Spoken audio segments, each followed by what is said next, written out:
ကိုလူလူကြီးတလောက်ကိုသိန်းရချီရမယ်ဒါပေမဲ့တစ်နှစ်မှာ6လကိုမိသားစုနဲ့ဝေးပြီးပင်လေကတမ်မလီကျွန်းကြီးပေါ်မှာသွားနေရမယ်ဆိုရင်သင်တို့လုံးနိုင်မှာမလားအမားတစ်ခုလုံးမိတာနဲ့အသက်ပါပြီးလိုက်ရနိုင်တဲ့အထိအန်ဒီရလုံးများပြီးလူတွေကငရေကန်းလို့တင်စားကြတဲ့ရရဲ့လာစားကလည်းမလောက်စရာမှုရွှေတင်းကြီးလို့လည်းခေါ်ကြပါတယ်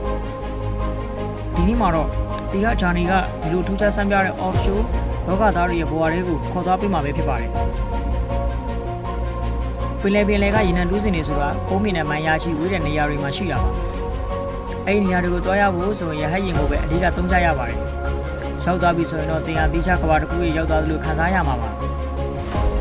အပက်လေမှာနတ်မောင်နေတဲ့ပင်လေပြည်ကြီးပဲရှိပါတယ်ဒီတိုင်းရင်လည်းအရေးပြားကိုပြတ်တော့မတက်ပါပဲဒီမှာလုံတဲ့သူတွေကနေရောညပါ12နာရီပလုံးအလှည့်ကျအလုံးလုံးကြရပါတယ်တာမန်ဆက်ရုံဝန်ထမ်းတွေတဲ့အစာပေါင်းများစွာကိုစိတ်တက်ကြံ့ခိုင်မှုလိုအပ်တဲ့နေရာမျိုးပေါ့ဗျာဘာလို့ဒီလောက်ကအဲ့လောက်လားစားများတာလဲလူတွေကတော့တင်ရချီရတာကိုပဲမြင်ကြတာပါဒါပေမဲ့ဒီနောက်ဘက်မှာအမားမခံတဲ့အသက်အန္တရာယ်တွေရှိပါတယ်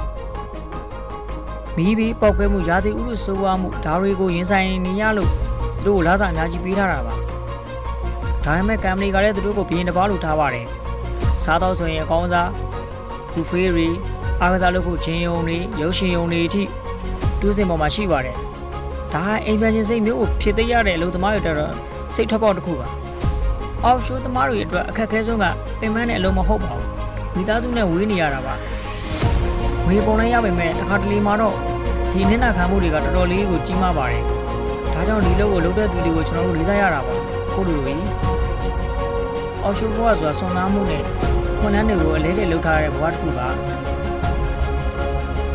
ကဲကိုလူလူရောအသာကောင်းကောင်းနဲ့နားရရှိရှိတွေရဖို့အတွက်ဒီလောကကြီးမှာဆွမ်းနာမှုကိုထိုက်တန်တယ်လို့ထင်ပါသလား